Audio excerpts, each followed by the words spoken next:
안녕하십니까, 이해란입니다. 이번 시간에는 특별히 모셨습니다. 사실 뭐 이런 이해란 TV 같은데 나오실 군번이 전혀 아니십니다. 정말 KBS 공영노조위원장이신 성창경 선생님을 모셨습니다. 야, 이게 KBS 저게 가문의 영광입니다. 이거. 예, 우리 뭐 정말 이 약체 중에 약체이고, 거기다 요즘에 또 구글 코리아가 이거 뭡니까, 클릭수 조사까지 해가지고 받대는 사람은 많은데 클릭수가 안 올라가요. 예, 그렇지만 예전보다 버젓되는 분이 많이 있어서 저희들이 거기에 굴하지 않고 열심히 하고 있습니다. 탄압하라 그러세요.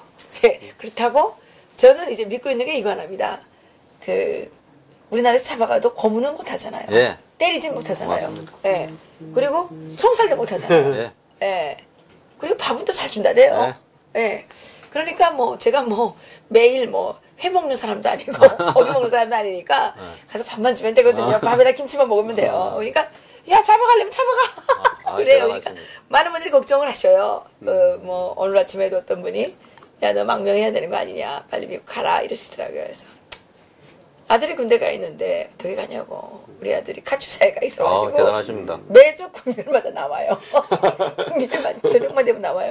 근데 엄마가 망명을 해버리면 우리 애가 어떻게 되겠어요? 얘는 절대 못 간다. 그리고 우리 아들이 이제 어디를 가면 나는 죽어도 싸다, 괜찮다. 죽이려면 죽여봐라. 그리고 내가 싸우겠다. 이제 이렇게 이제 했는데요. 정말 목숨을 걸고 싸우시는 분이십니다. 예. 언론을 지켜야 나라를 지킨다. 언론이 죽으면 나라가 죽는다.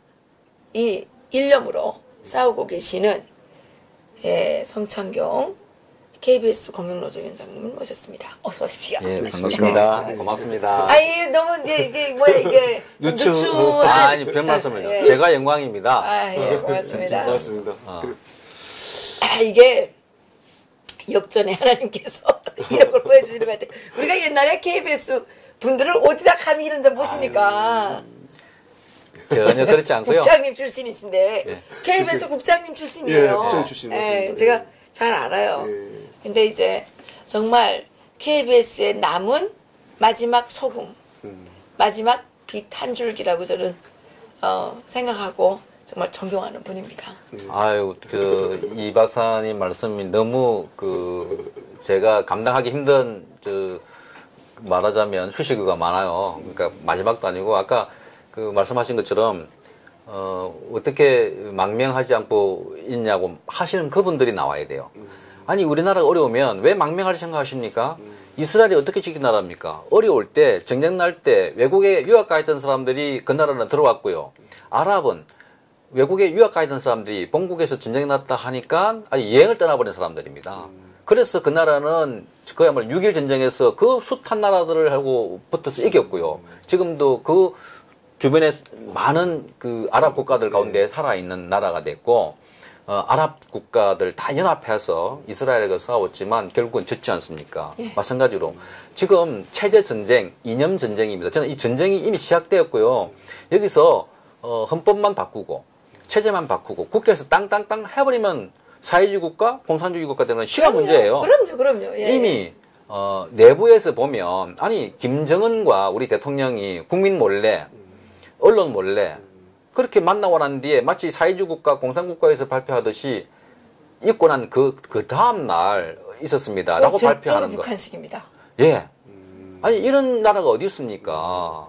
그러니까 이런 시스템으로 변화되어 있고 이미 적응해버리고 국민들이. 예.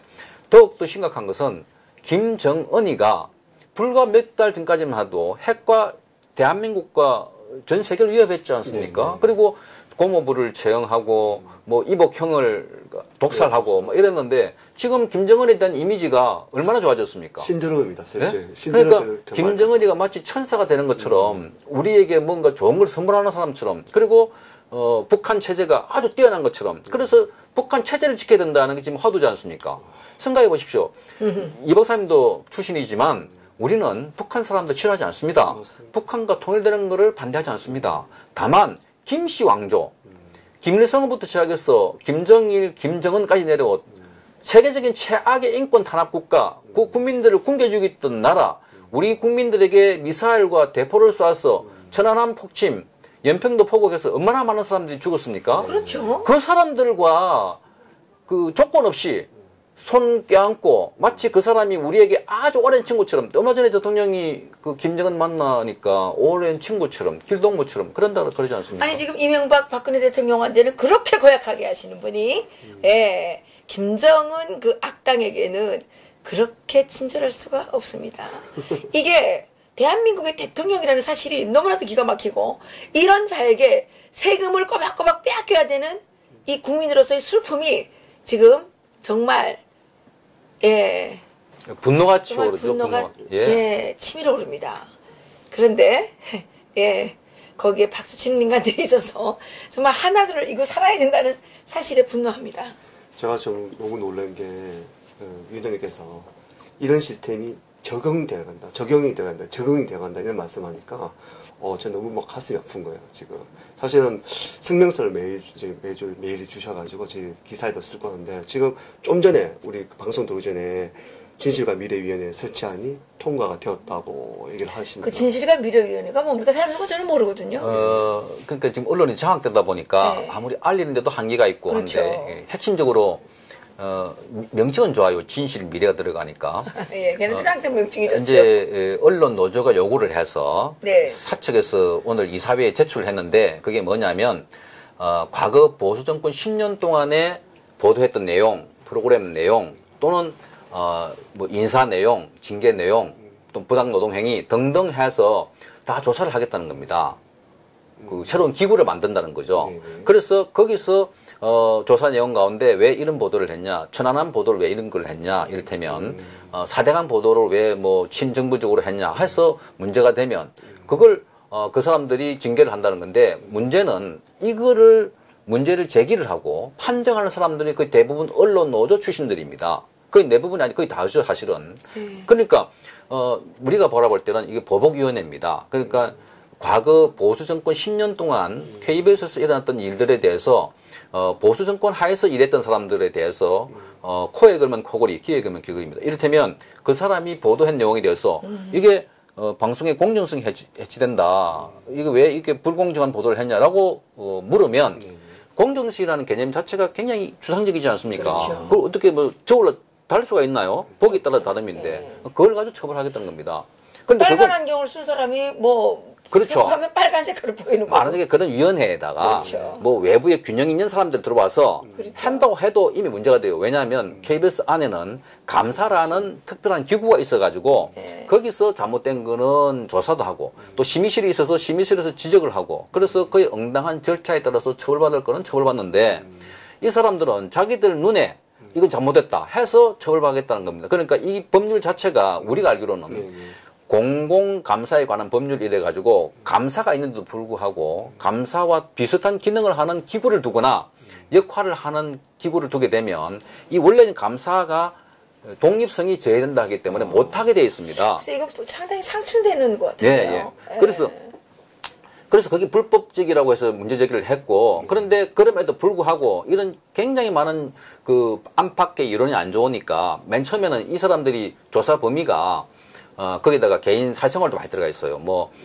성추행, 성폭력 등 해서 또 뭐 간부가 고압적인 자세로 뭐 근무할 때 뭐 한 부분들, 여러 가지 그 뭐 사규 위반 또는 뭐 제작 가이드라인 위반 뭐 등등 해서 굉장히 추상적이고 모호한 부분들을 다 손대가지고 처벌하겠다는 겁니다. 그래서 저는 이거를 과거에 인민위원회, 직장 소비에트라고 봐지는데, 네, 소비에트 이런 말씀하셨죠. 판단해서 특정 노조 중심이 되어서 과거 10년 거를 조사를 하고 털어서 징계를 한다면 견디 나올 사람이 누가 있겠습니까? 만약 이런 잣대로 북한에 뭐가 있냐면 예. 북한은 쪽하면 무슨 그룹바를 만들어요. 그룹바라는 게 여기로 말하면 TF 같은 거예요. 예, TF 같은 거. 그러니까 상설적인 게 아닌데 이 비상설 기구처럼 만들어 가지고 이게 뭐 특정 시한마다 뭐를 만들거든요. 그러니까 이게 뭐 하나의 사례를 든다면, 제가 이제 여행을 한번 갔다 옵니다. 네. 여행을 갔다 올 때는 기차에서 원래 단속하는 안전원이 있어요. 철도 안전원이 있고 차표를 샀는지 검열하는 승무원이 있습니다. 그 외에 비사회주의 그룹바라는 게 또 나와가지고 또 이제 검열을 합니다. 저희들을. 짐을 다 뒤지는 거예요. 그냥 여행하는 사람들에게 짐을 다 뒤지는 거예요. 증명서 다 있어도 다 뒤지는 거예요. 그냥 막 짐을 다 뒤지면 뭐가 나올 거 아닙니까? 막 빼앗아요. 그렇게 하는데 이런 그 검열 그 TF가 몇 군데냐? 기차를 한번 타고 내가 집에까지 올 때까지 단속당하는 검열 TF가 7개에서 9개가 됩니다. 이게 지금 그리고 북한은 그게 열차 이걸 하나를 사례를 들지만 어떤 회사에서 무슨 검열이 많은 거예요. 근데 이제 이 사람들이 또 제대로 못하잖아요. 그럼 이거를 감시하는 검열이 또 생기는 거예요. 네. 이게 검열공화국이 되는 거예요. 그게 바로 북한입니다. 위원회공화국. 이게 서로를 믿지 못하는 거예요.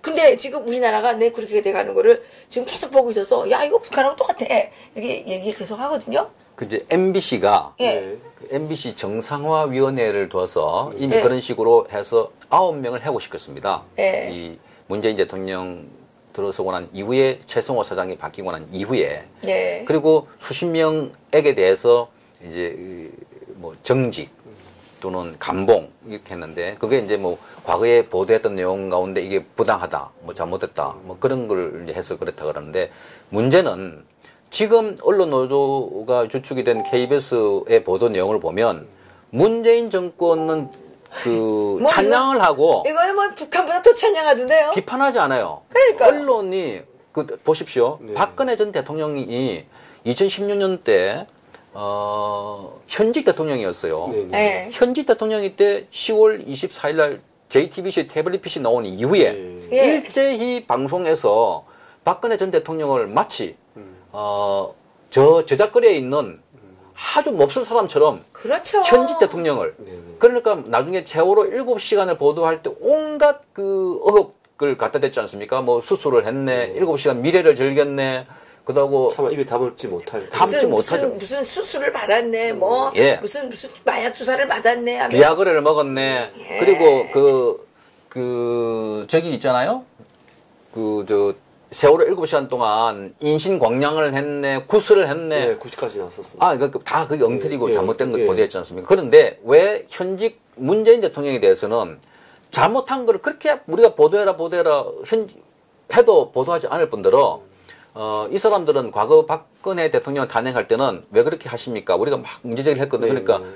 언론은 살아있는 권력에 대해서 견제하고 비판하는 것이 본래 목적이다. 기능이다. 지금은 이렇게 하고. 뭐예요? 지금 왜 안 하냐고요. 지금 살아있는 권력에 그러니까 대해서 아부하는 게 그렇게 목적입니까? 문재인을 찬양하고 심지어 김정은을 얼마나 찬양합니까? 그렇죠. 글씨를 쌓여놓으면 백두필체라 그러고 예? 길동무라 그러고 김정은이가 겸손해졌다 그러고 굉장히 친근해졌다 그러고 그 김여정이나 네. 현성월 내롱 이설주 여사라 그러고 그 사람들을 계속 품위 있다 단아하다 실제로 그 워딩입니다. 언론에 그대로 나간 겁니다. 맞아요. 예. 그래서 그랬어요. 그 아주 수수한 아름다움이 있다. 뭐 이루 말도 온갖 찬양을 다 했죠. 예, 그렇게 하면서 왜 아까 말씀하신 현직 보수 두 대통령은 감옥에 넣어놓고 그렇게 그 북한 우리에게 해악을 끼쳤던 북한에 대해서는 그렇게 친하려고 하고 다 줄라 그러고 하면서 보수 대통령은 감옥 집어넣고 그 이후에 계속해서 국정원장 출신 3번 집어넣었죠. 관련된 사람들 계속 고소시키지 않습니까? 저는 이 정권이 그렇게 한 손으로는 칼로 휘둘러가 구속시키고 또 한 손으로는 그 김정은과 김씨 체제와 가까이 가는 이유가 구속시키기 때문에 반대 목소리를 잦아들고 그래서 많은 사람들이 숨어 있어요. 네. 그 왜 무서워서 못하는 거지 이게 북한 체제를 인정해서 못하는 거 아니에요. 네. 무서웠기 때문에 KBS도 그렇게 많은 기자 PD들이 있는데 휘두르니까 숨어 있는 거예요. 사람들이 다 좌판 아니겠죠? 아니죠. 그렇죠? 네. 그런데 그 사람들이 그러기 에이. 때문에 그래서 문재인 정권이 김정은에 대해서는 그렇게 우호적이고 그 친구처럼 프렌들리하게 보도하면서 받아들이면서 보수 측에 대해서는 마치 원수라고 본 것처럼 조금이라도 있으면 비너지시 구속하는 거 보세요. 그러니까요. 모든 사람들을 집어넣고 문재인 대통령이요. 2017년도인가요? 네. 유엔에 가서 9월달에 아, 예. 연설을 했습니다. 맞습니다. 제가 기억하는 게 네. 제가 그 미친 언론이라고 제가 하도 이 답답해서 한 네, 책 한번. 이번 7개월을 기록을 해놨어요. 그게 이제 책을 쓴다고 내가 기억하는 건데 이런 말을 했습니다. 대한민국에는 광장에 가면 수십만 사람들이 인파가 모여 있고 거기서 누구나 자유롭게 자기 의견을 발표할 수 있고 누구나 평등하게 토론할 수 있는 나라. 이것이 촛불로 이룩한 민주주의 국가입니다. 라고 한 거예요. 네. 그런데 자유롭게 발표하고 평등하게 토론할 수 있는 나라 맞습니까? 아니죠. 비판하고. 촛불만 그렇죠. 그러니까 보십시오. 고영주 변호사에게 공산주의자라고 얘기하니까 기소를 했죠. 예. 신은현인가요? 강남구청장. 예. 신연희. 신년이 강남구청장 예. 자표가 있잖아요. 후속돼 있잖아요. 명예훼손. 예. 그리고 명예훼손. 그 변희재 포함해서 저도 오늘 경찰서 조사를 받고 오는 길이에요. 아, 무슨 일인데요? 그 곳곳에 그 명예훼손이라 해가지고 이번에는 제가 고소를 했습니다. 그 사이버상에서 저를 심하게 모욕을 하는 게 있어서 어쨌든 이런 그 입을 다물게 하고 말을 못하게 하는 반대 목소리는 잠재우고 그러면서 한쪽 목소리만 나게 하는 이게 전체주의 국가. 이게 옛날에 스탈린 시대, 김일성 시대, 모택동 시대, 공산국 국가하고 다른 게 뭐가 있겠습니까? 저는 당연하죠. 이런 상황에서 언론이 보장되지 않는 나라는 정말 대한민국은 민주주의 국가라는 것은 제1 근간이 표현의 자유, 반대파들의 목소리가 보장되어 있는 나라여야 됩니다. 그걸 과거에 문재인 대통령이 그렇게 주장했어요. 종편에 가서도 누가 물었어요. 반대 목소리가 나오면 어떻게 하실 겁니까? 자기는 적극적으로 수용하고 받아들이겠다고 이야기를 했어요. 예. 그 수용이 뭐예요? 지금 고소하고 잡아가고. 그러니까요. 지금 반대 목소리들 지금 법원도 한번 보십시오. 그 대법원에서 김명수 대법원장이 이른바 사법부에 있는 블랙리스트라고 1차, 2차 조사를 안 나왔어요. 없어요. 예. 그 또 조사한 거예요.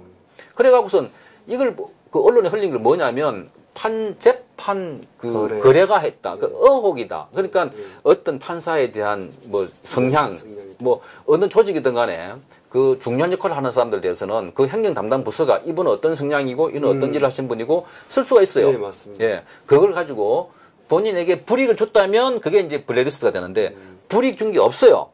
그런데 생각해 보십시오. 지금 미국과 북한의 정상회담 관련된 계속 토론하고 그걸 만나고 그 북한 사람이 가서 그 누구입니까? 트럼프 만나고 하는 상황에서도 KBS가 거의 12분, 13분 동안 이걸 토업 기사로 내보냈어요. 그리고 판사 한 사람을 스타디오 출연시켜가지고 마치 그 재판 거래가 있었던 것처럼 이렇게 하면은 재판 거래가 보는 거죠? 라고 유도질문을 하고 이렇게 재판 거래를 하면 안 되는 거죠? 정말 이 나라가 1970년대, 60년대 후진국 국민소득 1,000불, 2,000불 되는 나라도 아닌데요. 정말 이 길어. 질문 자체가. 예. 정말 이렇게 한 목소리만 나오게 하고. 그런데 이 대한민국에 배웠다는 분들, 이 침묵하고 있고, 입 다물고 있고, 저는 그분들에게 요구합니다. 오늘도 제 후배들 경찰서 가면서 만났는데요. 당신들이 나와야 된다. 그 성선배가 열심히 한다가 아니라 내보고 열심히 한다는 거예요. 그러니까 왜 내가 열심히 해야 되니? 당신들이 열심히 해야 된다. 나는 곧 나갈 사람들이지만 당신들이 나와야 이 KBS가 지켜지는 그렇죠. 건데 왜 숨어 있냐? 그렇죠. 당신들 그동안 보수라고 국장도 했고 부장한 사람들이 아닌가? 그러면 나라가 이렇게 뒤바뀌고 그 언론사가 언론이 자유롭지 못하고 그 진실과 미래위원회를 둬가지고 과거 보수 정부 때 이런 사람들 다 처벌한다고 그러면 그때 어느 시점에 과거에 물을 거다. 후배들이 또는 당신의 자녀들이 또는 손자들이 그때 할아버지 그때 삼촌은 뭐 했었습니까? 라고 물으면 우리가 지금 대답해야 돼요. 국민 여러분도 마찬가지입니다. 맞습니다. 이렇게 김정은을 막 찬양하고 이런 상황에서 왜 반대를 하지 않습니까? 그러니까 어르신들만 주말마다 태극기 들고 나가지 않습니까? 그러니까 그분들도 언론이 어떻게 프레임 짜놨습니까? 수구, 꼴통, 친박 이렇게 프레임을 딱 짜가지고 어떤 요구 조건을 어떤 주장을 해도 보도도 안 해요. 작년 3월 1일에 작년이 아니고 올 3월 1일날 저도 나갔었는데요. 광화문에 100만 명이 넘는 사람들이 모였습니다. 그런데 그날 9시 뉴스요. MBC 뉴스데스크 8시는 한 줄도 안 나갔습니다. 그리고 KBS 9시 뉴스 맨 끝에 단신으로 한 2줄 나갔습니다. 그리고 그 다음날 3월 2일날 MBC 8시 뉴스에 보수단체 세월호 조형물 찍고 불태워.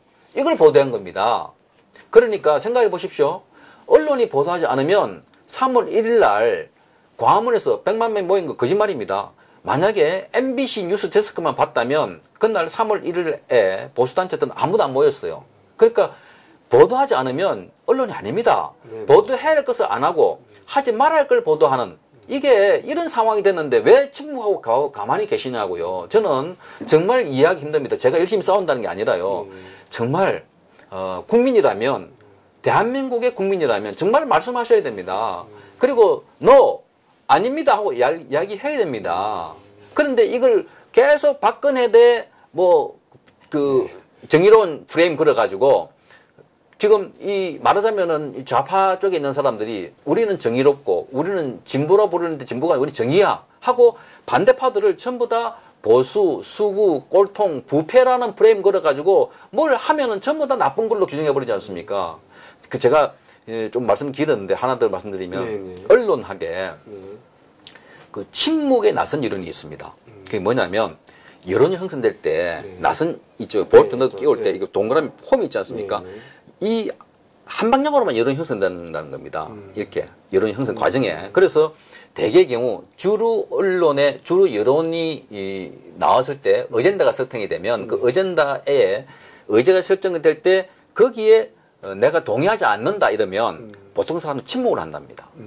왜냐하면 이게 주류이기 때문에. 그래서 이게 지금 이를테면 재벌 갑질이다. 이게 지금 어젠다잖아요. 막 이게 그러면 재벌 나쁜 거다 하고 할 때 나는 재벌이 좀 나쁘다고 이야기하는 심한 거 아니야? 라고 이야기를 못 한다는 거예요. 왜? 이 단체들로부터 소외당하고 그다음에 공포 따돌림을 당할 우려가 있기 때문에 그래서 침묵에 나선 이론이라는 것은 언론학에서 어떤 의제가 설정될 때 거기에 반대되는 의견을 가진 사람들은 철저하게 침묵한다는 겁니다. 그러니까 지금 상황에서 보면 공영방송이 정권이나 또는 노조에 의해서 장악됐다고 하면 여기서 만드는 의제가 있지 않습니까? 이 의제에 대해서 반대하는 사람들은 방송이 이미 그렇죠. 만들어버리니까 그 반대 의견은 철저하게 침묵하고 있는 거예요. 그러니까 마치 대한민국엔 그 의견은 없는 것처럼. 그렇죠. 이게 지금 오늘날 방송이 장악된 폐해 중에 가장 큰 폐해입니다. 조금 더 다시 말씀드리겠지만 그렇죠. 이 방송이 제가 이 보는데요. 왜 지금 이 유튜브가 중요하냐면 그 역할을 대신하고 있기 때문에 그러는데요.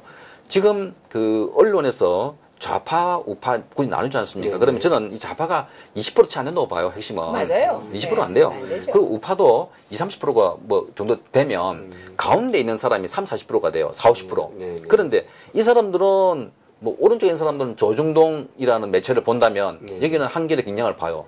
그리고 이 사람들은 되게 텔레비전 잘 안 봅니다. 맞아요. 그렇지 않겠어요? 선동도 이 사람들은 미디어에서 영향을 안 받아요. 안 먹혀요. 그런데 어떤 사람이 뭐냐? 가운데 있는 사람. 가운데 있는 사람. 그런데 이 가운데 있는 사람 30, 40%가 이 영향을 받는데 주로 이 사람들이 보는 매체는 텔레비전이에요. 지금도 공영 맞습니다. 방송, 지상파 방송이에요. 그런데 보십시오. 여기 양쪽에 있는 사람들은 여론 주도청이라고 이야기를 해요. 네. 주도청. 여론을 주도하는데 여론을 결정하는 사람 누군지 아세요? 이분이에요. 가운데 있는 사람들. 그러니까 이 사람들 누가 데리고 가냐에 따라 가지고 여론이 결정되는 거예요. 그런데 네. 이제 문재인 정권은 이른바 좌파 정권은 가운데 여론을 가져간 거예요. 어떻게? 언론 장악을 통해서. 그렇잖아요. 그러니까 이 공간을 대신하고 있는 데가 지금 유튜브고 이해란 방송이고 정규제 TV고 황장수 TV고 한 방송인데 지금 KBS가 1년 전에 9시 뉴스 시청률이 18%, 17%, 18%, 19%였어요. 지금 얼마인 줄 아세요? 12%, 12%. 어제 제가 그 9.3%. 그거는 이제 일요일 날은 더 떨어졌어요. 그러니까 한 40% 포인트가 떨어졌는데요. 그 우파 때 빠져나간다는 거예요. 그럼에도 불구하고 KBS의 지금 12, 3%도 많이 버는 거예요. 많이 보는 거죠. 이 사람들이 여전히 이쪽에 좌파 프레임에 지금 그 프로그램을 방송하고 뉴스를 내는데 보고 있다는 이야기는 이 사람과 그다음 MBC 또 뭐 JTBC, SBS 포함하면 한 20%가 될 거예요. 이 여론을 국민들에게 이게 아닙니다. 당신들 쏟고 있는 거예요. 라고 이야기를 해줘야 돼요. 아까 그런 말씀처럼 해야 되고, 생각해 보십시오. 박근혜 대통령에 대한 탄핵도 그 2016년 10월부터 탄핵이 3월 10일인가 그렇거든요. 네, 맞습니다. 한 4개월, 5개월 됐어요. 계속해서 그 대통령에 대한 아주 악의적인 보도, 왜곡 보도가 많았어요. 그거를 청소년들에게 그 효과 이론이라는 거 있는데 어린 애들에게 교실에 가다 놓고 폭력적인 비디오를 한 몇 개월 동안 계속 보여주고 난 뒤에 애들 풀어놔요. 네네. 그러면 그렇지 않은 애들에 비해서 이 애들은 굉장히 폭력 성향이 강해요. 이게 언론학에서 효과 이론이라고 해요. 문화 효과 이론. 그러니까 국민들에게 박근혜 대통령이 나쁘고 최순실과 연결되어 있고 고영태, 차은택 등등해서 이상한 사람들, 그 사람들하고 어울려 다니고 뭐 돈 주고 받고 나쁜 짓 했다 계속 보도하면서 그 위에 그 머리는 박근혜 대통령이고 이런 부패 사슬 고리를 만들었어요. 그러고 난 뒤에 탄핵 그 국회의원들 하라고 하면 누가 안 찍겠어요? 안 찍으면 뭐라 하는 줄 아십니까? 역사의 죄인이라는 걸 겁니다. 그러니까 그 박근혜 대통령 탄핵할 때 그 전에 토요일 날 집회, 광화문 집회를 어떻게 하신 줄 아십니까? 축제다 그러고, 외신들도 칭찬한다 그러고, 한국의 성숙한 민주주의, 선진국도 부러워하는 민주주의다 그러고. 아니, 그리고 노벨상까지 준다고 그랬잖아요. 예. 그러니까 그렇게 효과적으로 노출시켰으니까 나중에 그 헌법재판소에 헌법재판관들이 8명 투표했지 않습니까? 그 중에 박근혜 대통령과 당시에 새누리당에서 지명하거나 임명한 사람이 3명가 돼요. 이분들도 똑같이 찬성했어요. 맞습니다. 만약에 그때 탄핵에 반대하는 여론을 내거나 의견을 냈으면은 가만히 안 두겠다는 그 사회적인 분위기가 있었어요. 그게 아까 제가 말한 침묵에 나선 여론이고 반대 여론들은 딱 입을 다물고 그렇기 때문에 3, 4개월 동안 계속해서 나쁜 사람 낙인 찍어놓고 밖에 내보내봐요. 이 사람 나쁜 사람이라고 전부 다 얘기를 할 거 아니에요. 그런 상황이기 때문에 언론 재판, 여론 재판, 언론 탄핵, 여론 탄핵이라고 저는 보고 있고 그래서 이걸 고치지 않으면 바꾸지 않으면 앞으로 어떤 선거를 하든 지금 보십시오. 선거에 불리한 드루킹 나오고 있습니까? 안 나와. KBS만 하더라도 제가 5월 22일 안 나오죠. 예, 거의 안 나와요. 그리고 중간에 한 번씩 나오는 게 뭐 청와대 행정관 소환 한다는 거 잠깐 나오고 그다음에 그 특검을 누구를 임명한다는 거 그거 단신으로 나오지. 만약에 이게 박근혜 대통령 때였으면요. 드루킹 그 공진뭔가요? 경진뭔가요? 그 사람 만나가지고 파헤치고 그다음에 난리 납니다. 근데 지금 전혀 움직이지 않잖아요. 예. 그런데 중요한 거는 이제 그 박근혜 대통령 감옥에 갔으니까 좋다고 저도 뭐 박수 치는 사람들이 있을 겁니다. 저도 뭐 박근혜 대통령한테 별로 혜택 입은 것도 없고 저 역시 뭐 블랙리스트였다고 그러더라고요. 최근에. 예. 그래서 예, 뭐 그렇지만 저는 박근혜 대통령이 감옥에 가 있는 거에 대해서 지지하지 않아요. 왜냐하면 그 지금 이 사람들이 하는 행위가 나중에 박근혜 대통령만 감옥에 집어넣는 게 아니라 우리 아이들의 미래를 지금 지옥으로 끌고 가는 거기 때문에 저희들은 이제 지지하지 않죠. 차라리 내가 죽을 수 있다면 죽어서라도 할 수 있다면 죽어서 우리 아들들이 그것도 자유로운 나라에 살아야 되는 거 아닙니까? 그런데 이 사람들이 지금 상당히 많은 자유를 지금 결박해 나가고 있죠. 맞죠. 예, 변희재 씨 잡아간 거? 아니 태블릿 PC 조작한 거를 잡아가야지 왜 변희재를 왜 잡아가요? 그러니까 이제 저는 이 말을 들고 싶어요. 박근혜 대통령과 이명박 대통령이 구속된 거는 예. 개인을 구속한 게 아니라 그렇죠. 이 나라의 그 보수, 우파 또는 지금 좌파에 대응하고 있는 세력들에 대한 구속이라고 봐야죠. 그렇죠. 그러니까 구속하지 않고도 이분들이 죄에 대해서는 지금 설명할 수도 있고 또 충분하게 논거할 수도 있고 그렇죠. 그런데 생각해 보십시오.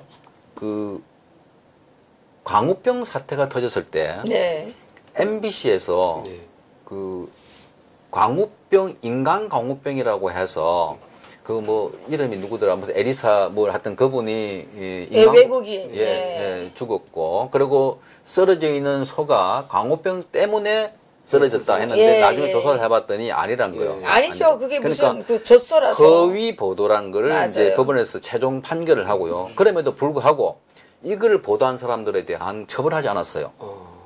그 구속된 사람 없어요. 그러니까 지금 MBC에서 그 해고됐던 사람들 최성호 씨도 그분 중에 하나라고 알고 있는데. 다 복직된. 예. 왜냐?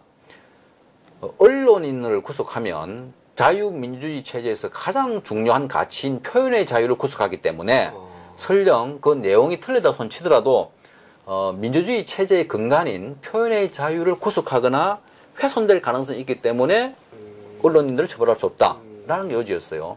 물론 변희재 씨가 표현상에 좀 거친 부분도 있고 하지만 뭐냐면 그 공익적인 목적이잖아요. 예, 맞습니다. 태블릿 PC가 이거 최순실이 거라는 증거가 없는데 이것 때문에 탄핵이 시작됐다면 그러면 탄핵 자체가 잘못된 거 아닌가? 그렇죠. 지금 최종 판결에서 이 태블릿 PC는 최순실 씨라는 그 증거 어디도 없다고 반박이 나왔어요. 국립 그 수사과학연구소에도 예, 나왔고. 국가수사에서도 나왔어요. 그러면 그 맨 처음에 그 JTBC에서 이걸 보도한 거는 드레스덴 연설이라고 해서 박근혜 대통령이 맞아요. 독일에서 예, 통일은 대박입니다 한 네. 그 내용이 최순실이가 가필했다는 거예요. 써주고.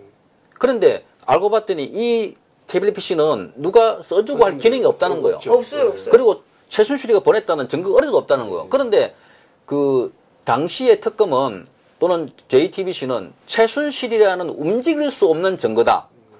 최순실 게이트라는 움직일 수 없는 증거다 그랬고 이것을 스모킹 건이라고 했어요. 그러니까 총을 빵 쐈을 때 5명이 총을 짜고 쏘았는데 하나 죽었어요. 그런데 누가 총 쏘았는지 모른다.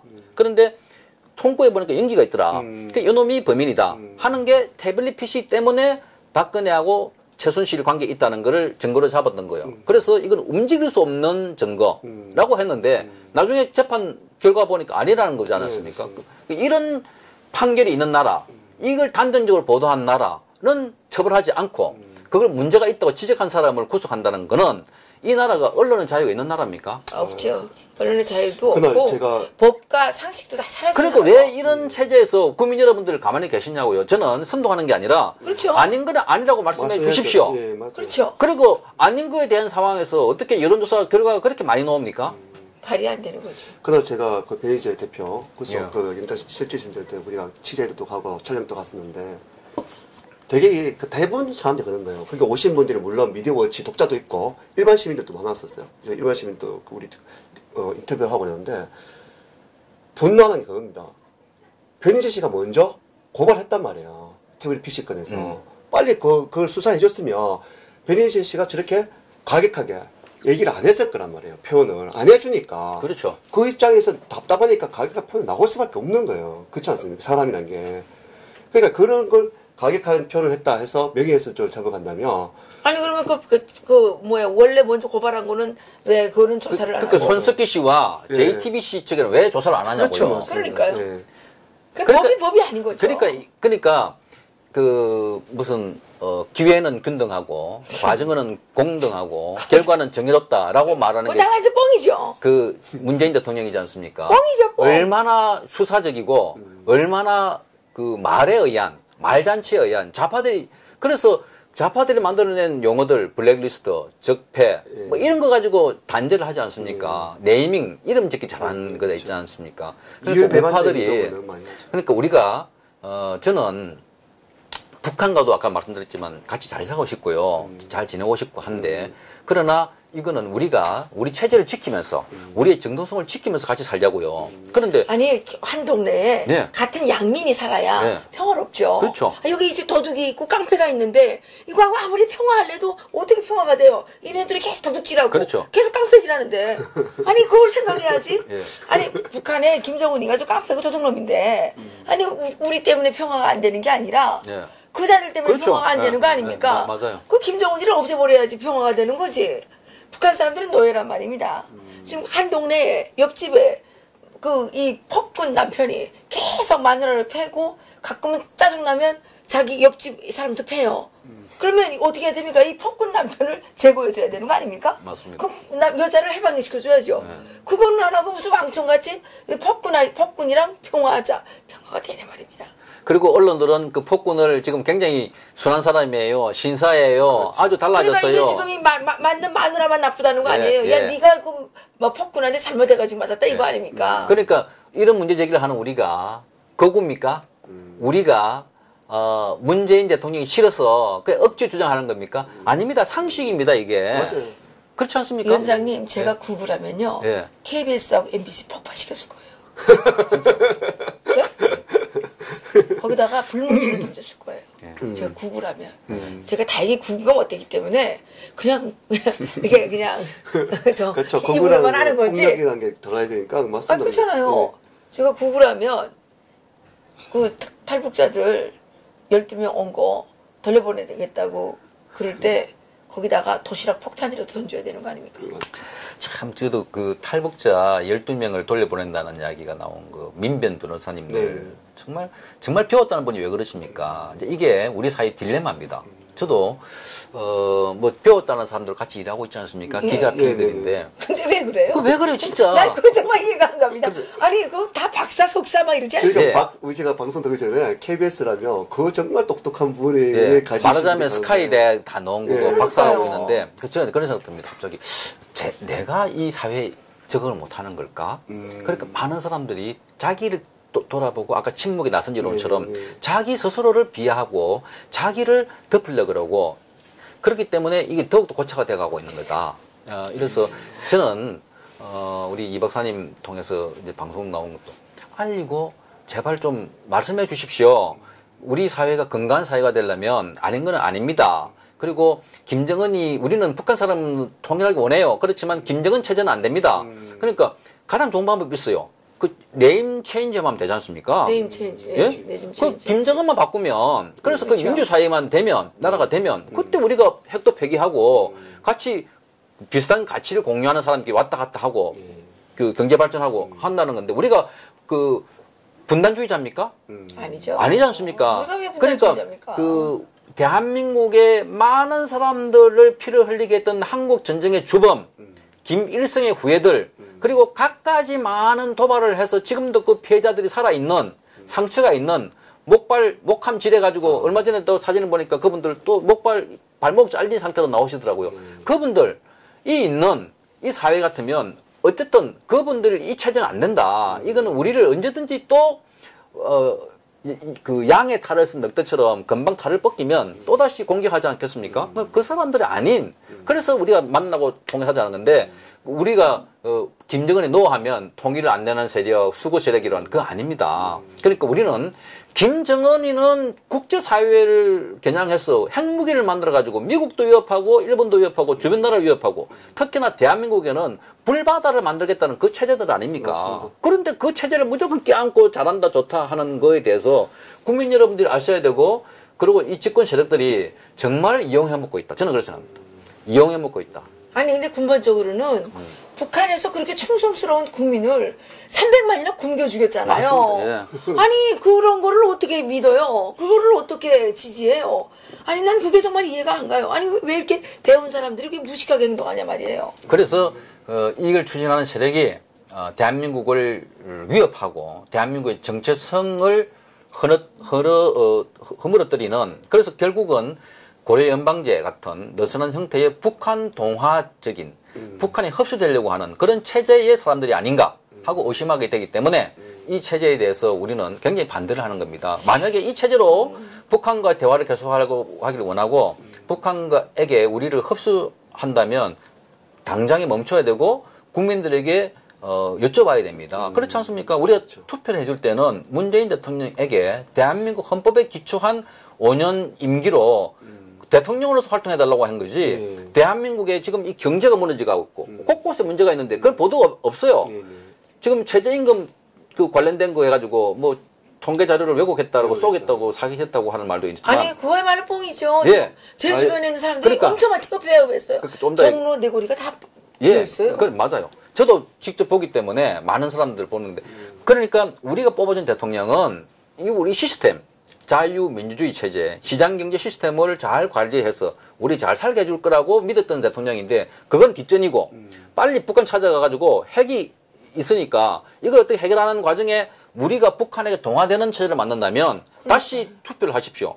우리에게 그런 선택을 여러분에게 할 거니까 국민 여러분 이 선택을 그쵸. 받으시겠습니까? 그거 해야 되겠네요. 당연히 해야죠. 우리 체제를 바꾸는 것 같으면 우리는 헌법이 바꾸는 이 시스템 같으면 국민들에게 여쭤야 됩니다. 국민선거 해야죠. 그렇잖아요. 예, 맞습니다. 그 우리가 그걸 하려고 문재인 대통령을 찍어줬겠습니까? 41%가? 글쎄요, 그건 진짜 물어봐야 되겠네요. 예. 근데 뭐 83%가 지지한다 그러니까. 지지하지 않는 17%는 우리인가 봐요. 아니요. 그래서 이제 87% 하니까 많은 사람들이 아이고 뭐 그냥 조용히 그러니까 있자. 침묵에 그런 식으로. 침묵하고 있는 거예요. 아, 그러면 우리는 이제 어떻게 해야 되는 거예요? 우리뿐만 우리는 아니라 지지 안 했잖아요.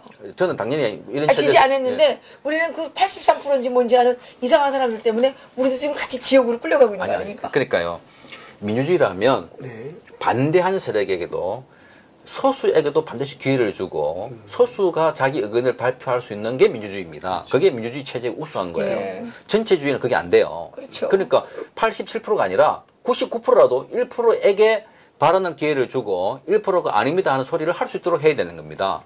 그게 민주주의 체제예요. 그런데 문재인 정권은 그런 민주주의가 촛불혁명으로 전 세계에서 자랑스러운 나라라고 했는데 정작 민주주의 기본이 되는 표현의 자유 지금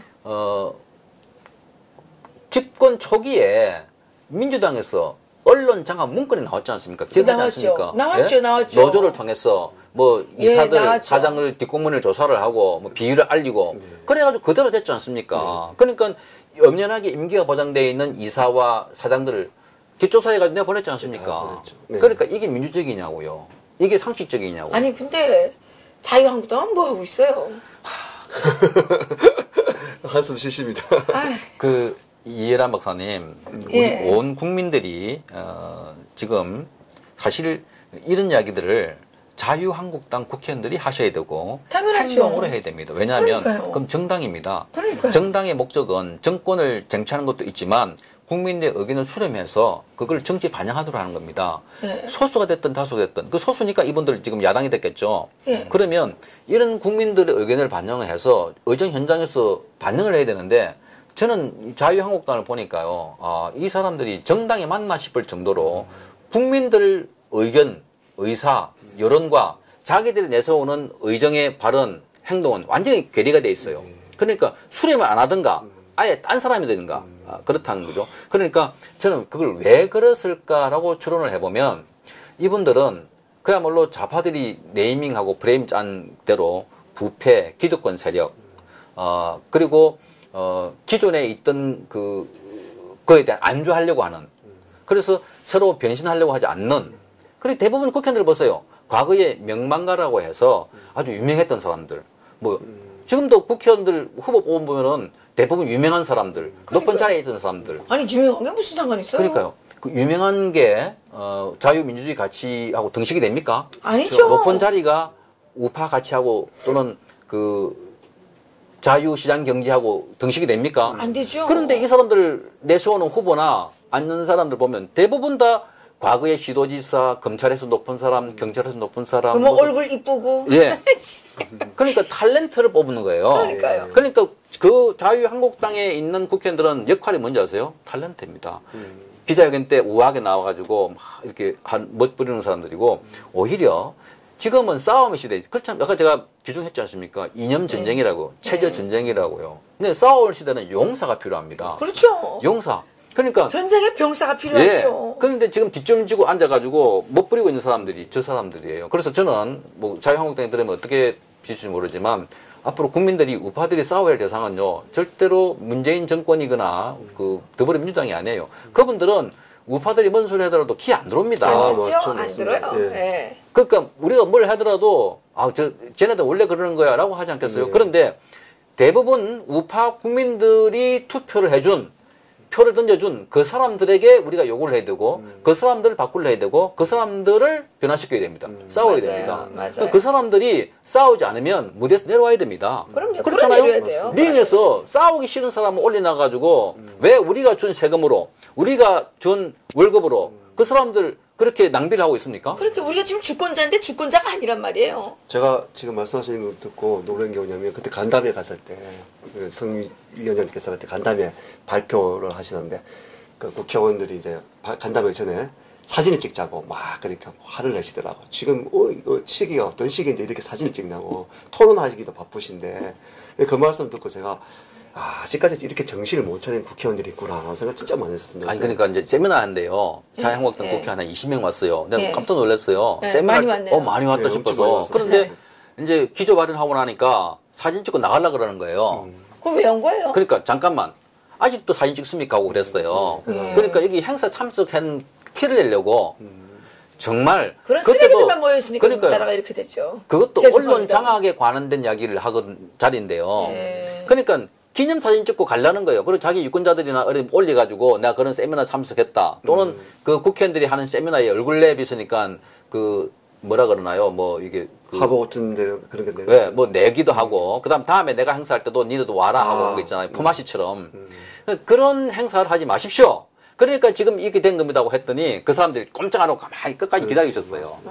그 끝까지 참가하지 않을 바에 놓지 말라 그래야 그렇죠. 그렇잖아요. 아니 그런 중요한 국가적인 어젠다 가지고 이거 국민 한 사람으로서 저도 가서 피 터지게 이야기를 하는데 그걸 기념 촬영할 정도로 생각하고 찍고 빨리 가겠다는 거예요.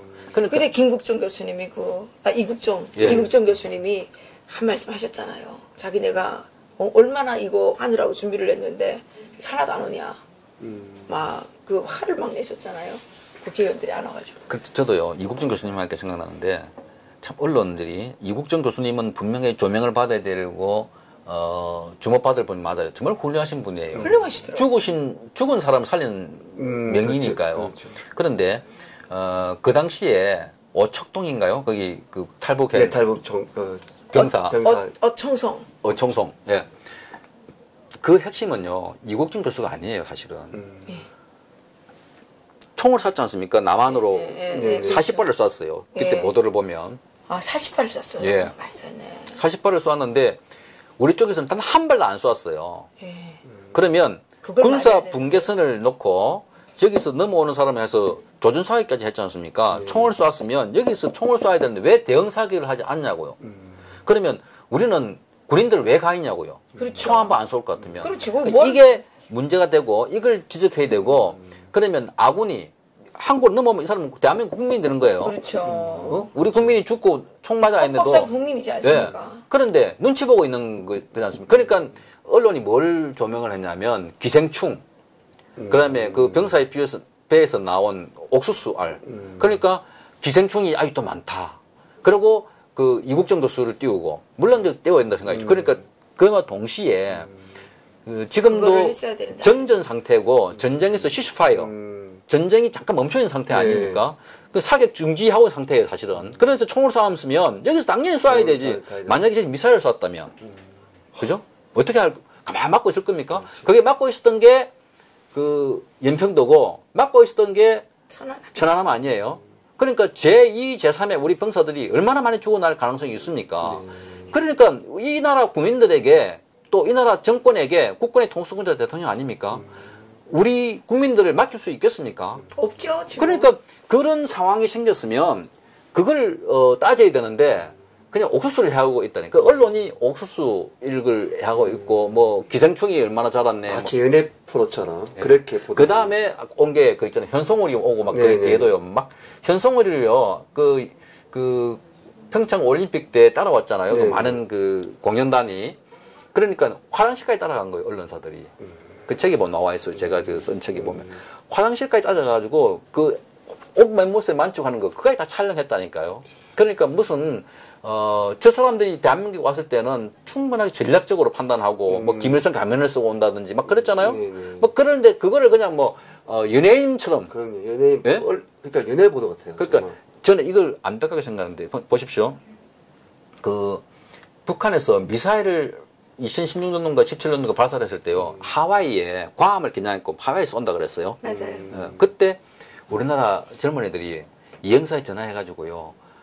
내가 하와이 여행 갈 건데 여행 가도 되냐고 취소 안 해도 되겠냐고 이거를 물었다는 겁니다. 그러니까 우리는 이 지금 불덩이 떨어져도 그냥 나 일이 아니고 나 혼자만 괜찮겠다. 그러니까 이 나라 이 민족이요 지금까지 그 조선시대에 당파 그 동인, 서인, 남인, 북인 갈라져갖고 물고 뜨고 싸우고 그 가운데서 서로 노론만 살아남아가지고 맨 마지막에 노론의 영수가 이완용이라고 합니다. 망했잖아요. 조선 왕조가. 그리고 또 지금 보십시오. 이 지금 정권이 어떻게 하고 있는가를. 그러니까 그렇죠. 뭐 미사일이 떨어지든 전부 다 내 혼자만 살면 되고 뭘 오더라도 정권이 오더라도 막 화장실 가서 사진 찍어갖고 하려고 그러고 현송월이 오든 이슬주가 오든 누가 오든 간에 그냥 탤런트가 왔다 그러고 친구 왔다 그러고 도대체 이 나라 이 민족은 항상 지배당하고 항상 그 억압당하는 그런 민족으로 살아야 됩니까? 우리가? 노예들이죠. 예? 주인이 없는 것 같아요. 참 말씀 듣고 보니까 너무 우리가 주권자가 이미 그 이승만 대통령께서 대한민국 국민들을 주권자를 만들어 주셨는데 진정한 주권자가 없는 거죠. 그러니까 언론이 저는 이제 언론 이야기가 나왔는데 언론이 살아 있어서 그러니까 그걸 해야 되는데 해야 됩니다. 언론이 지금 이상한 데로 가니까 사실 KBS 이 군사 정권 때하고는 어떻게 다릅니까? 군사 정권은 이러지는 않았어요. 네. 솔직하게. 군사 정권 때보다 더한 거예요. 지금? 더하죠. 그러니까 군사 독재보다 민주 독재가 더 나쁜 거네요. 군사 정권 때 어떻게 진실미래위원회 같은 게 설치돼 가지고 반대파인 사람들을 조사하고 뭐 징계를 주고 어떻게 했습니까? 안 했어요. 안 그랬어요. 그럼요. 그러면 지금 정권은 그 군사 독재 때보다 더 나쁘고 절대 왕정 시대도 이런 거는 전 들어본 적이 없어요. 절대 왕정 시대보다 더하다. 예. 이게 지금 적응이 됐다고 아까 말씀하시는 부분 때문에 제안이 되는 것 같아요. 지금 사실 그 자한당의 그 추천 아까 이사회 네 분인가 있다고 했지 않습니까? 그분들이 이런 이사회 설치할 때는 그 안에 싸워야 된단 말이에요. 계속 우리가 설명서를 내고 계신 걸 제가 알고 쫓겨나갈 있는데 거면 못 싸우나요? 그 KBS에 뭐 지금 사장은 말할 것도 없고 지금은 뭐 문재인 정권에서 임명한 사장이니까 박근혜 대통령이 지명한 사장 또는 그 앞에 이명박 대통령이 지명한 사장 있음에도 불구하고 이 좌파들이 많이 지금 그 양성이 되고 그렇죠. 됐단 말이에요. 네. 그러니까 저는 이 방송국의 정체성 그 우리 KBS를 하면 국민의 건전한 여론을 형성하고 함양해서 또 미풍양속을 전달하고 이런 걸 거기에 대한 판단이 있는 게 아니라 자기만 지키는 사람들, 목표가 사장되는 사람들, 그러니까. 목표가 KBS 이사되는 사람, 목표가 KBS 이사장 되는 사람들이 왔기 때문에 좌경화되고 또는 탄핵 방송처럼 그런 엉터리 방송을 해도 그 탄핵의 엉터리 방송할 때 이사와 이사장과 KBS 사장은 박근혜 대통령이 임명한 사람들입니다. 그때 KBS 이사의 7분이 그 여당 이사였고 오른쪽 사람들이에요. 근데 왜 아무것도 못했어요? 아무것도 못했잖아요. 저지도 못했고 견제도 못했고. 그러니까 지금 와서는 더욱더 그렇죠. 지금은 숫자가 4명으로 줄어들었으니까 그 뭐 숫자가 좋다고 이제 이야기를 하시는지 모르겠지만 어쨌든 오늘 우파의 이런 불행과 비극은 그 우파 정권 때 제대로 역할을 해야 되는 사람들이 그 자기 사명의식을 못 깨닫고 그거를 그냥 자리의식, 자리를 보존하기 위한 방법. 그러니까 당신 이 자리에 어울려야 하니까 예, 저는 확실한 우파로서 뭐 자리를 하겠습니다 했는데 앉혀놓았더니 그 목표가 그 우리 국가의 정체성과 우리 그 방송사의 정체성을 지키라는 게 아니라 그냥 자리를 즐기라는 사람들. 일신양명만 생각하시는 거예요. 그러니까 말하자면 가짜 보수가 너무나 많다 보니까 그래서 침묵하는 사람들이 대부분 그런 사람들이 아닌가 저는 그렇게 보고 있습니다. 이게 참 서글픈 현실입니다. 어떤 프레임을 이렇게 짜야 되는지를 모르지만 안다면 물리적으로 보면 깨부를 수도 있는데 물리적으로 보이지도 않으니까 더 황당한 것 같아요 정말. 뭐 어떡하겠어요. 다 자기가 다 파놓은 그 굴에 빠지는 거니까 어쩔 수 없죠. 뭐. 그리고 저희는 괜찮습니다. 저는 굶어도 받고 마사도 받고 얼어도 받고 예전 얼굴이 2번 얼었어요. 동상을 입은 적 있어요. 그래서 이게 가끔 그 영양이 나빠지면 거기가 이제 뭐 티가 나는데 동상을 입었어요. 동상. 그 진물이 줄줄 나온 적이 있었거든요. 예, 영하 43도도 견뎌본 사람이니까 저는 뭐 괜찮은데 이게 이제 고생이라는 걸 못 해본 배고픔이라는 게 뭔지 모르는 이 사람들이 앞으로 고생해보기를 저는 원합니다. 예. 그래서 깨닫고 정말 300만 명이 굶어 죽을 때 길거리에 시체가 널려 있었을 때 이 사람들이 어떤 생각을 할지 그때까지 가보라 이런 생각이 들어요. 그래 망해라. 우리는 그런 생각에 살아남았으니까 다 참을 수 있다. 걱정할 거 없다. 이런 이제 억하심정이 드는 겁니다. 그때까지 견딜 수 있는 사람이 있으면 나오라 그러세요. 그래서 저는 이 사회주의를 좋아하는 사람들, 이 좌파들 이런 사람 저는 욕적이라고 생각을 하고 매국노라고 부르고 있습니다. 나한테 막 너 왜 나를 매국노라고 그러는데 당신 언제 매국노라고 그랬냐 그랬더니 촛불 집회 나간 사람들 매국노라고 그랬대. 그래 매국노라고 그랬다고 그랬어요. 날 고소하려고 이런 사람도 있었는데 오늘 얘기를 들어보니까 우리 공영노조 위원장님 성창경 공영노조 위원장님께서 요즘 별 볼 일 없는 우리 스튜디오지만 별 말씀을요. 자주 좀 나오셔서 정말 별 볼 일 없는 저를 불러주셔서 너무 고맙고요. 일주일에 한 번 정도 나오셔가지고 바쁘셔도 좀 진실의 목소리를 언론을 지금 이게 바로 그래도 이제 야 싸다 싸 이렇게 하면서 야칵 가서 야 고생해봐라 이렇게 하는 생각이 들더라도 거기에 내 자식이 있잖아요. 내 아들이 있어서 예. 차마 그렇게 못하겠는 거예요. 예. 그래서 우리 다 같은 마음입니다. 위원장님께서 어떻게 하겠습니까? 이 국민들에게 용기를 모르진 않을 거예요. 용기가 없는 거죠. 깨우쳐주는 각성을 아니야, 시키는 깨우칠 필요 없어요. 다 알고 있어요. 다 알수 있어요. 똑똑한 사람들 다 알고 있어요. 너무 그 똑똑해서 용기가 없을 뿐이야. 용기 없다. 네, 그래서 너무 우리 같은 똑똑해서. 사람들이 막 용기를 내가지고 잡혀가지 않으면 그 사람들도 나올 거라고 생각을 해요. 그런데 어떤 탈북자가 찾아왔어요. 뭐 하도 문제를 많이 욕하는데 이해라니까 무사한 거예요. 어이구. 찾아왔대. 네. 무슨 소리냐고요. 표현의 자유가 있는 나라인데. 그러니까요, 그 무사하냐고 하지 마시고 같이 오셔서 그렇죠. 지켜야 됩니다. 맞습니다. 우리나라 그래서 나와서 지금 하고 있어요. 예, 오. 방송하고 있어요. 그분이요? 네. 예, 예. 아, 아유, 나와서 하고 박수 있어요. 칠. 그래서 해보니까 잡혀가지 않는 거예요. 그러니까 요즘에 발언 수위가 계속 올라가고 있어요. 그러니까 이 정권이 아까 제가 말한 것처럼 워낙 구속을 많이 하고 예. 초기에 많은 걸 구속시켰지 않습니까? 그러니까 전부 다 엎드려 있는 거예요. 그런데 과거에 우리가 배고프고 할 때 80년대 뭐 60년대 시위하고 할 때도 네네. 그때는 현직에 있는 사람들이 일어났어요. 1987년도 여기 뭐 이 정권에서 굉장하게 의미를 두고 있는 네. 이른바 그 60 항쟁 때도 넥타이 부대 네. 현직이에요. 그런데 지금은 현직이 다 엎드려 있어요, 이렇게. 그래서 비겁해진 건가요? 예, 저는 그렇게 봐요. 그러니까 언론이 프레임 걸어가지고 일단은 지금 하고 있는 거는 좌파들이 내거는 정책과 모든 움직임은 정의로운 거야. 그죠? 정의롭다 하고 저기 우파들 하는 거는 아주 그 탐욕스럽고 저항하는 거고 발악하는 거다. 뭐 이렇게 프레임 걸어 놓으니까 그 누구든지 그 끼어들리고 싶지 않은 거예요. 그러니까 침묵의 나선 이론처럼 여기에 어젠다에서 나는 입 다물고 있는 게 낫다. 그렇게 생각을 하고 그리고 가짜 보수들 제가 KBS 안에서 그랬잖아요. 보수라고 활동하는 친구들이 어느 날 거기 가서 활동하고 있는 거예요. 좌파들인데 가서 아이고. 뭐 댓글 쓰고 막 이렇게 하고 있는 거예요. 그러니까 이게 이제 자기 살려고 하는 거구나. 근데 그렇다고 그 활동 안 한다고 해서 누가 잡아갑니까? 아니에요. 그렇죠.